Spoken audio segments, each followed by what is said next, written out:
Hello students, welcome to my class. Spore formation is another one process of asexual reproduction in which fungi, lower plants like fern and mosses are especially reproduced by this method. इस method में जैसे कि आप सबको पता है plant का development कैसे होता है, कहीं पे कोई सीड गिरता है तो सीड रूट्स का डेवलपमेंट करती है, फिर उसके शूट का डेवलपमेंट करती है, धीरे धीरे शूट सिस्टम बनना शुरू हो जाता है, फिर फ्लावर्स आते हैं, फ्रूट्स आते हैं, देन अगेन सीड का फॉर्मेशन होता है. तो सिमिलरली यहाँ पे भी कुछ ऐसी ही प्रोसेस होती है, पर यहाँ रूट शूट सिस्टम नहीं होता. फंजाई ज्यादातर स्पोर फॉर्मेशन यूज करते हैं रिप्रोडक्शन के लिए. फंजाई में एक स्पोर होता है जो कि एक माइन्यूट यूनिसेलुलर बॉडी है. उसमें इतनी कैपेसिटी होती है कि अगर वो किसी सुटेबल मीडियम या सबस्ट्रेटम पे जाके गिर जाता है, वो उसके लिए सुटेबल मीडियम होता है, तो ये वहां पे जाके अपने आप को डेवलप करने लग जाता है. जैसे कि सीड रूट का डेवलपमेंट करती है, वैसे ही स्पोर माइसीलियम नेट का डेवलपमेंट करना शुरू कर देता है, जिसे राइजोइड्स कहते हैं. तो ये सबस्ट्रेटम में या मीडियम में अपने राइजोइड्स फैलाना शुरू कर देगा. जहां जहां राइजोइड्स जाएंगे वहां ऊपर की तरफ स्टेम लाइक स्ट्रक्चर, जिसे हाइफा कहते हैं, और टेक्निकल टर्म में बात करें तो इसको स्पोरेंजियोफोर कहते हैं. तो ये डेवलप होना शुरू हो जाएगा ऊपर की तरफ, और हर एक स्पोरेंजियोफोर पर एक स्फेरिकल स्ट्रक्चर प्रोड्यूस होना शुरू हो जाएगा. हम उसको कहेंगे स्पोरेंजियोस्पोर. स्पोरेंजियोफोर तो कहेंगे हाइफा को, और स्पोरेंजियोस्पोर कहेंगे वो स्फेरिकल स्ट्रक्चर को. ये जो स्फेरिकल स्ट्रक्चर बहुत इंपॉर्टेंट है, क्योंकि इसी के अंदर स्पोर्स का फॉर्मेशन होता है और इसी के अंदर स्पोर मैच्योर होते हैं. जब स्पोर मैच्योर हो जाते हैं तो स्पोरेंजियोस्पोर को बस्ट करके, जब भी फेवरेबल कंडीशन आएगी या सारे स्पोर मैच्योर हो जाएंगे, तो स्पोरेंजियोस्पोर जो है वो बस्ट हो जाएगा और सारे स्पोर स्प्रेड हो जाएंगे, डिस्पर्स हो जाएंगे.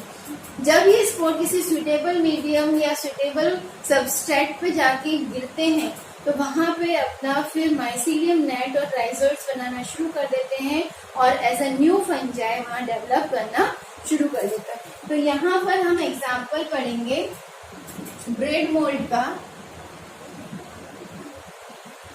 ठीक है, जिसे हम राइजोपस कहते हैं.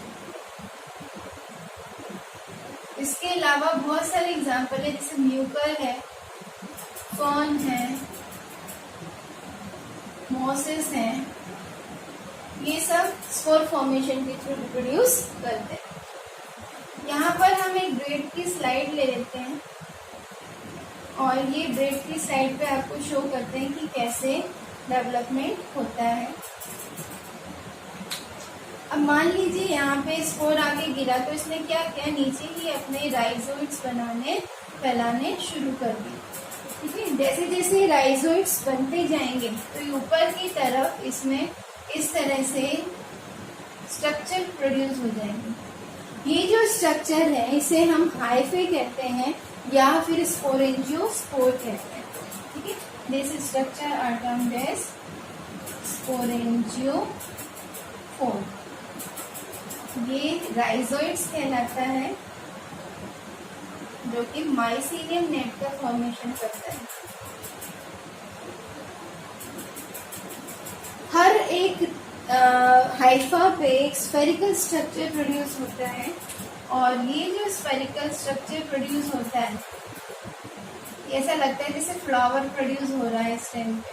ठीक है, आपने कभी फफूंदी देखी हो, फंगस देखी हो किसी फूड पे, तो ऊपर से वो रुई जैसी वेलवेट जैसी दिखाई देती है. ये वेलवेट इसके कारण दिखाई देती है. जो स्पोरेंजियोस्पोर होते हैं वो ऊपर की ओर वेलवेट की तरह नजर आते हैं. इन्हीं स्पोरेंजियोस्पोर में बहुत सारे स्पोर्स होते हैं जो फॉर्म होते हैं और मैच्योर होते हैं. जब ये फुल्ली ग्रो हो जाते हैं तो यहाँ से स्पोरेंजियोस्पोर को बस्ट करके रिलीज हो जाते हैं आउटर एनवायरनमेंट में. ठीक है, तो आप इसको भी लेबल कर सकते हो. These are spores and these are sporangiospore.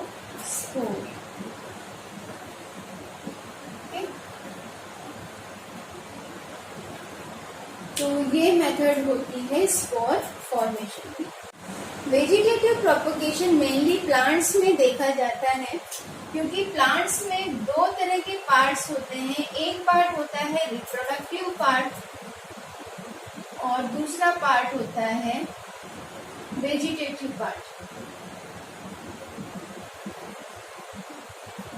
Reproductive part में फ्लावर्स आते हैं, जिसमें हमें सीड के बारे में भी पढ़ना है कि कैसे सीड का फॉर्मेशन होगा। वेजिटेटिव पार्ट में 3 पार्ट्स आते हैं, stem, root and leaf. These are 3 vegetative parts. अब वेजिटेटिव पार्ट्स को यूज करके जो न्यू यंग वन या न्यू प्लांट फॉर्म हो रहा है, इसी के कारण इस प्रोसेस को नाम दिया है वेजिटेटिव प्रोपगेशन। मतलब वेजिटेटिव पार्ट से न्यू इंडिविजुअल का फॉर्मेशन। तो आप इसकी डेफिनेशन कैसे लिख सकते हैं? It is a kind of asexual reproduction in which new plant is formed by using vegetative part of parent plant. तो ये सिंपल सी डेफिनेशन है इसकी, और ये बहुत इंपॉर्टेंट है। इसके एडवांटेज डिसएडवांटेज पूछे जाते हैं, ठीक है। तो सबसे पहले हम इसके टाइप्स देख लेते हैं। There are 2 types of vegetative propagation. कौन कौन से 2 टाइप्स है? एक है नेचुरल वेजिटेटिव प्रोपगेशन, मैं शॉर्ट में वीपी लिखती हूँ, आप ध्यान रखिएगा। नेचुरल वेजिटेटिव प्रोपगेशन, और दूसरा है आर्टिफिशियल वेजिटेटिव प्रोपगेशन। अब नेचुरल और आर्टिफिशियल वेजिटेटिव प्रोपगेशन में डिफरेंस क्या है? जब वेजिटेटिव पार्ट जैसे कि स्टेम है, लीफ है, रूट है, उसको बिना कोई ह्यूमन एफर्ट के नेचुरली ग्रो किया जाता है। मान लीजिए कहीं रूट गिर गई है, कोई अपने आप ही रूट का कोई पार्ट टूट के गिर गया है, या हमने ही कचरे में कई बार फेंक देते हैं हम बाहर, तो मिट्टी में गिरा रहता है और फिर फटाफट अपने नेचुरल एनवायरनमेंट से जो भी उसको न्यूट्रिएंट चाहिए वो लेके वहाँ पे खुद ही डेवलप हो जाता है। तो इस तरह की जो प्रोपगेशन हो रहा है रूट के थ्रू, वो नेचुरल प्रोपगेशन है, इसमें ह्यूमन एफर्ट नहीं है। पर हम आर्टिफिशियल वेजिटेटिव प्रोपगेशन की बात करें तो यहाँ ह्यूमन एफर्ट की जरूरत पड़ती है। ह्यूमन एक पर्टिकुलर पार्ट को सेलेक्ट करके उसे स्पेशली कट करके स्पेशली उसको ट्रीटमेंट देकर फिर ग्रो जब करता है न्यू प्लांट्स को, तो इस तरह की प्रोसेस कहलाती है वेजिटेटिव प्रोपगेशन। तो यहाँ पे हम नेचुरल प्रोपगेशन में देखते हैं कि 3 पार्ट्स कैसी वेजिटेटिव प्रोपगेशन शो कर रहे हैं। सबसे पहले हम बात करते हैं स्टेम की। तो स्टेम में हम एग्जांपल ले लेते हैं पोटैटो का, अनियन का भी एग्जांपल है, ठीक है। बहुत सारे एग्जांपल है, टर्मरिक है, जिंजर है। ये सब इस मेथड से नेचुरल वेजिटेटिव प्रोपगेशन से अपने आप को डेवलप कर सकते हैं। आपने देखा होगा घर में अगर कोई पुराना पोटैटो रखा रहता है तो उसमें कुछ समय बाद बर्ड्स निकल आती हैं, और उस समय पे अगर इसको सॉइल मिल जाए, प्रॉपर वाटर या नरिशमेंट मिल जाए, तो ये बर्ड फुली ग्रो करने लग जाती हैं स्टोलन के रूप में, और ये फिर रनिंग स्टोलन जो है ये अलग डिफरेंट पोटैटोज को ग्रो करना शुरू कर देती है। तो इस तरह से एक पोटैटो से नेचुरली बहुत सारे पोटैटोज तैयार हो जाते हैं। This is the kind of natural vegetative propagation through stem. Similarly हम बात करते हैं रूट्स की। तो रूट्स के एग्जाम्पल में हम देख सकते हैं, बहुत इजी एग्जाम्पल है स्वीट पोटैटो का, डालिया का, ठीक है। बहुत सारे ऐसी चीजें हैं जो रूट को यूज करके हम ग्रो कर सकते हैं। फिर हम स्टेम की बात करें, सॉरी स्टेम तो हो गया आपका, लीफ की बात करते हैं। तो लीफ में हम एग्जांपल देखते हैं ब्रायोफाइलम का। मान लीजिए ब्रायोफाइलम का प्लांट है और उसमें से पत्ती टूट के बाई चांस मिट्टी में गिर गई, तो जहाँ वो सॉइल में गिरती है तो वहाँ ब्रायोफाइलम की नोचेस से न्यू लीव्स जनरेट होना शुरू हो जाती है। जो ब्रायोफाइलम होता है इसमें बहुत सारे नोचेस बने हुए होते हैं। नोचेस मतलब एक डिप्रेशन लाइक स्ट्रक्चर होते हैं, और इस डिप्रेशन से न्यू प्लांट डेवलप होना या न्यू लीफ निकलना शुरू हो जाती है। तो इस तरह से जब अपने आप न्यू प्लांट बन रहे हैं फ्रॉम द वेजिटेटिव पार्ट, तो this process is called as natural vegetative propagation. Artificial vegetative propagation की बात करें तो इसमें 3 मेथड है। पहला तो है बहुत simple cutting method. Cutting method में क्या हो रहा है, सिंपल आपको एक स्टेम कट करनी है, उसको किस हिसाब से कट करनी है, कितनी लेंथ में कट करनी है, ये ह्यूमन एफर्ट पे डिपेंड कर रहा है। ठीक है, तो आप उसको कट करेंगे, एक पर्टिकुलर केमिकल से उसको ट्रीट करवाएंगे, हार्मोनल केमिकल से ट्रीट करवाएंगे, ताकि उसमें बहुत जल्दी रूट और शूट का इंडक्शन हो सके, रूट और शूट डेवलप हो सके, और वो जो पार्ट है वो एक न्यू प्लांट में डेवलप हो सके। तो ये सारा ह्यूमन एफर्ट लगता है। तो इसके आप एग्जाम्पल देख सकते हैं। एग्जाम्पल में आप पढ़ सकते हैं, शुगर केन हो गया, बोगनवेलिया हो गया। ठीक है, कुछ ही एग्जाम्पल है जो कटिंग मेथड से आर्टिफिशियली प्रोपोगेट हो रहे हैं और न्यू प्लांट को डेवलप करने में हेल्प कर रहे हैं। अब हम देखते हैं जो नेक्स्ट प्रोसेस है आर्टिफिशियल वेजिटेटिव प्रोपोगेशन की, वो है लेयरिंग। लेयरिंग क्या होती है? जितने भी सॉफ्ट स्टेम वाले प्लांट होते हैं या लो लैंड वाले प्लांट होते हैं, उनमें लेयरिंग सॉइल में की जाती है। जैसे कि जैस्मीन का एक प्लांट होता है, ये जो जैस्मीन का प्लांट होता है, इसकी जो सॉफ्ट स्टेम होती है उसे वही सॉइल में दबा दिया जाता है, और जहाँ इसके नोड्स होते हैं वहां से फिर एडवेंटिशियस रूट्स का डेवलपमेंट होना शुरू हो जाता है। तो नीचे जब रूट सिस्टम शुरू हो जाएगा तो ऊपर भी रूट सिस्टम शुरू हो जाएगा, और कुछ दिनों बाद ये यहाँ पर एक आपको नया प्लांट देखने को मिल जाता है। जब ये नया प्लांट डेवलप हो जाए तो इस पार्ट को आप कटेड करेंगे तो आपके पास 3 सेपरेट प्लांट्स आपको मिल जाएंगे। तो ये तो हो गया ग्राउंड लेयरिंग, जो नीचे सॉइल में दबाकर स्टेम की पीस को हमने न्यूली प्लांट में कन्वर्ट करवा दिया। तो ये ग्राउंड लेयरिंग होगी।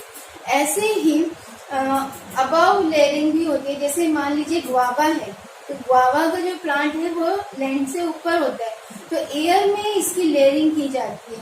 क्या होता है, नोडल पार्ट्स में से कुछ स्ट्रेच करके वहां पर एक सुटेबल कंपोस्ट का मीडियम तैयार किया जाता है, जिसे लेयरिंग मड कहा जाता है या लेयरिंग क्ले कहा जाता है। उसकी चारों तरफ इसका एक लेयर बना दी जाती है, और फिर इसको एक पॉलिथीन बैग से कवर कर दिया जाता है, या फिर जो गॉस पीस होता है उससे कवर कर दिया जाता है। प्रॉपरली इसको वाटरिंग की जाती है। तो आफ्टर सम डेज यहाँ पर रूट्स डेवलप होना शुरू हो जाती है। जो क्ले है उसके अंदर रूट डेवलप होना शुरू हो जाती है, और उस पार्ट पे न्यू शूट बनना तैयार हो जाती है। जब न्यू शूट बन के तैयार हो जाती है, लीव्स आने शुरू हो जाती है, तो उस पार्ट को अगर आप कट करके प्रॉपर सॉइल में ग्रो करेंगे तो वो as a new guava plant develop हो जाएगा।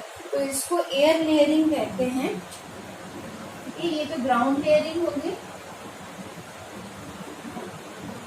जिसमें जैस्मीन एक एग्जाम्पल है। अगर हम एयर लेयरिंग की बात करें तो गुआवा एग्जाम्पल है एयर लेयरिंग का। इसे हम हिंदी में गुट्टी भी बोलते हैं।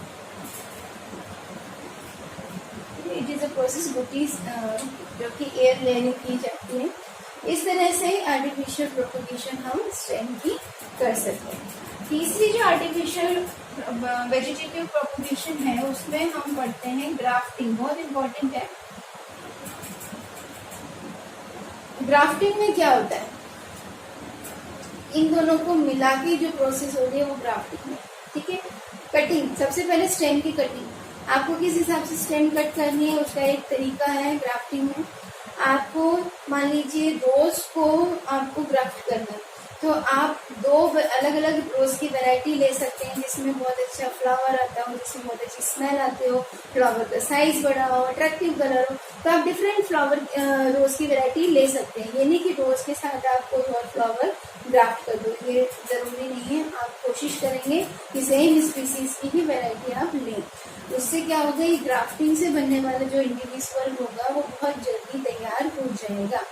तो ग्राफ्टिंग में क्या होता है, एक स्टेम एक स्पीसीज की वैरायटी की होती है और दूसरी स्टेम दूसरी वैरायटी की होती है सेम स्पीसीज की, ठीक है। तो जो स्टेम हम नीचे रूट सिस्टम के लिए रखते हैं जिसमें से रूट्स निकलती है, उस स्टेम को हम कहते हैं स्टॉक, ठीक है। स्टॉक से रूट निकलती है, रूट डेवलप होती है, ठीक है। और ऊपर की ओर जो स्टेम होती है जिसमें से शूट डेवलप होती है, प्लांट्स की ब्रांचेस बनती है, उसको हम स्काइन कहते हैं, ठीक है। आपने अगर डायग्राम कभी देखा हो तो इस तरह का होता है, इसमें एक पर्टिकुलर कट लगाया जाता है स्टेम में, और वैसा ही कट नीचे वाली स्टेम में भी होना चाहिए ताकि इनका जो कैम्बियम है, अंदर कैम्बियम की एक रिंग होती है, सेल्स होते हैं, ये इनकी एक रिंग होती है, ये मैच करना चाहिए। जब ये मैच कर देंगे तो इनका जो जाइलम और फ्लोएम है ट्रांसपोर्टिंग वेसल के रूप में कनेक्ट हो जाएगा और आसानी से यहाँ पे ट्रांसपोर्टेशन शुरू हो जाएगा, जो कि एक प्लांट की ग्रोथ के लिए बहुत जरूरी है। तो जब ये इस तरह से फिक्स कर दिया जाता है दो स्टेम को आपस में, तो इसके चारों तरफ फिर ग्राफ्टिंग क्ले लगाई जाती है ताकि इसको नरिशमेंट मिल सके और बहुत जल्दी हीलिंग हो सके। हीलिंग के लिए यहाँ पर एक पॉलिथीन बैग या गॉच पीस की पट्टी लगा दी जाती है, उसे रेगुलर वाटरिंग की जाती है ताकि यहाँ पर जो हीलिंग प्रोसेस है वो आसानी से हो सके। जो स्टॉक का पार्ट होता है वो नीचे सॉइल में दबा होता है, जिसके कारण यहाँ पर रूट सिस्टम शुरू हो जाता है डेवलप होना, और ऊपर की ओर लीफ सिस्टम जिसे हम शूट सिस्टम कहते हैं वो डेवलप होना शुरू हो जाता है। तो इस तरह से हमें कम समय में बहुत अच्छी क्वालिटी के प्लांट्स कम समय में मिल जाते हैं। अब आप प्लांट लगाओ, फिर उसके बड़े होने का वेट करो, फिर उसमें कब फ्लावर आएंगे, कब उसके फ्रूट बनेंगे, फ्रूट भी कब सूखे सीड में कन्वर्ट होंगे, उस सीड को आप जब वापस लगाओगे तो जर्मिनेट होंगे कि नहीं होंगे, और जर्मिनेट होंगे तो उसमें भी टाइम लगेगा नए प्लांट बनने में। तो ये लॉन्ग प्रोसेस हो जाती है जो कि सेक्शुअल रिप्रोडक्शन में आती है। Whereas अगर हम किसी वेजिटेटिव पार्ट को इस मेथड से यूज करेंगे तो हम बहुत कम समय में एक बहुत बेहतरीन और गुड वैरायटी का प्लांट ऑब्टेन कर सकते हैं। हम अब पढ़ते हैं एडवांटेज ऑफ वेजिटेटिव प्रोपगेशन। अब जैसे कि मैंने आपको बताया था कम समय में हम नए बेटर प्लांट को ऑब्टेन कर सकते हैं, तो यही एक फर्स्ट एडवांटेज हो गया, बी ऑब्टेन, यानी सीधे लिख लेते हैं obtain good variety plant, takes less time to flowering and fruit formation। बहुत जल्दी इसमें फ्लावर और फ्रूट का बनना शुरू हो जाता है। आपने देखा होगा आजकल छोटे छोटे बॉन्साई प्लांट्स आने लगे हैं जिसपे आपको फ्रूट्स निकले हुए दिखाई देंगे, आपको छोटे से ही प्लांट में एप्पल दिख जाएंगे, ऑरेंजेस दिख जाएंगे। तो ये इस तरह के मेथड से बनाए गए छोटे बॉन्साई प्लांट्स होते हैं जो कि कम समय में प्रोड्यूस हो जाते हैं और बहुत जल्दी फ्रूटिंग कर देते हैं, ठीक है। इसके अलावा आइडेंटिकल प्लांट्स हम ऑब्टेन कर सकते हैं, ठीक है।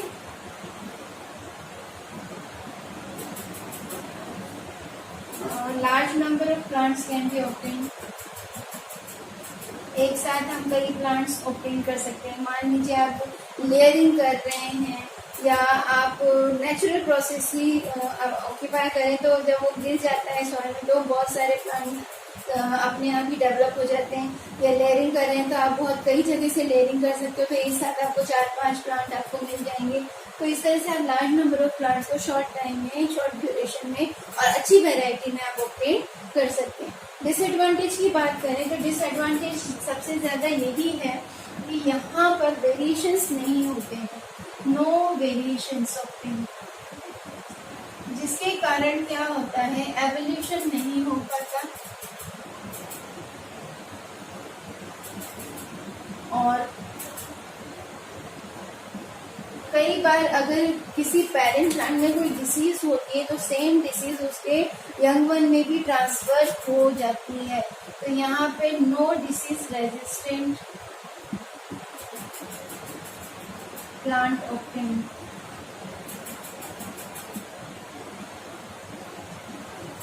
कई बार ओवर क्राउडिंग भी हो सकती है।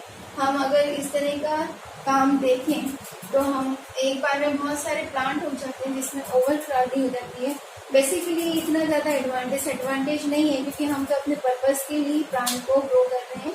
तो ये कुछ बेसिक डिसएडवांटेज हैं वेजिटेटिव प्रोपोगेशन के। आपको इनको बहुत अच्छे से स्टडी करना है, क्योंकि ये पूछे जाते हैं। अब डिसएडवांटेज तो हैं, तो हमको यहाँ पर एक चीज़ पे ध्यान देना, डिसीज रेजिस्टेंट प्लांट हमें नहीं मिल रहा, हमें डिजीज रेजिस्टेंट प्लांट चाहिए।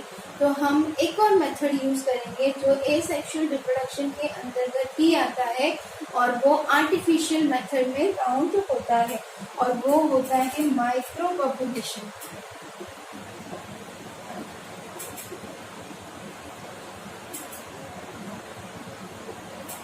ये अलग ही एक टेक्निक है जिसमें सेल को कोई भी पार्ट से, चाहे एनिमल हो चाहे वो प्लांट हो, किसी भी एनिमल या प्लांट के पार्ट का कोई हाईली ग्रोइंग, जैसे एपिकल पार्ट से हमने कोई सेल ले लिया, और उस सेल को हम क्या करेंगे, उस सेल को हम इन विट्रो मतलब लेबोरेटरीज में सुटेबल मीडियम में, सुटेबल मीडियम जैसे कि कुछ मीडियम हो जिसमें न्यूट्रिएंट हो, जिसमें साइटोकाइनिन हार्मोन हो जिससे सेल डिवीजन हो सके, उसमें ऑक्सिन हो जो सेल की नंबर इंक्रीज कराने में हेल्प करे। तो ऐसे मीडियम में हम उस सेल का कल्चर करेंगे, और उस सेल की डिवीजन के बाद जो हमें ग्रुप ऑफ सेल मिलेगा उसको हम कहते हैं कैलस। ये जो ग्रुप ऑफ सेल बनेगा, इस ग्रुप ऑफ सेल को हम दूसरे मीडियम में ट्रांसफर करेंगे, ऐसे मीडियम में ट्रांसफर करेंगे जो रूट और शूट को प्रोड्यूस करने में हेल्प करते हैं, जैसे जिब्रेलिन हो गया, इथिलीन हो गया जो फ्लावरिंग में हेल्प कर रहा है, जिब्रेलिन भी जो है फ्लावरिंग में हेल्प करता है। तो इस तरह से जो सेल कैलस को डिफरेंशिएशन के मोड पे ले जाए, ऐसे हार्मोन रिच मीडियम में इसको दोबारा से कल्चर किया जाएगा, जिससे जो ग्रुप ऑफ सेल है वो पर्टिकुलर पार्ट के लिए डिफरेंशिएट हो जाए, और फिर वहां से जो हमें एक सीडलिंग प्राप्त होगा उसको हम सॉइल में डालेंगे। सॉइल में इसको जब प्लांट करेंगे तो हमें एक यंग लीफलेट बनके मिल जाएगा। तो इस तरह से जब हम किसी न्यू यंग वन को प्रोड्यूस करते हैं तो इस मेथड को कहते हैं micro propagation. It is a type used under the genetic engineering method to propagate new individual. तो यहाँ पर आपका एसेक्सुअल रिप्रोडक्शन खत्म होता है। नेक्स्ट क्लास में हम पढ़ेंगे सेक्सुअल रिप्रोडक्शन के बारे में। Till then good bye and be safe.